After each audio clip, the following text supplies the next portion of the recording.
Опошиком слезы, это твоя. Assalomu alaykum jigarlarim, yaxshimisizlar? Mana videoni ko'rdingizmi? Boshida hozir yig'isi qilib yuribdi bu qiz. Boshida sevishadilar, butun stadion oldida gullar beradi, "Sen menga turmushga chiqasanmi?" deb publika o'ynaydi.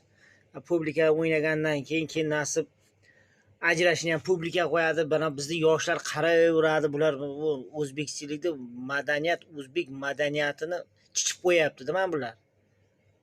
Otasi onasi kimligi aniq emaslar, mana shunaqa chichib qo'yapti. Yana bizni yoshlar kirib like bosib mana yosh voyaga yetmagan qizlar mana bular baxtli ekan deb ko'rib, mana bunaqa hayotlarni olib kelyapti. Keyin yarim yalang'och suratlarimiz tarqadi deb ajrashib ketyapti. Bunaqa ikkita bo'ldimi, 3-chisimi, 4-chisi bu. Bu qanday zamon bo'lyapti? Ey, shularga like bosmanglar iltimos.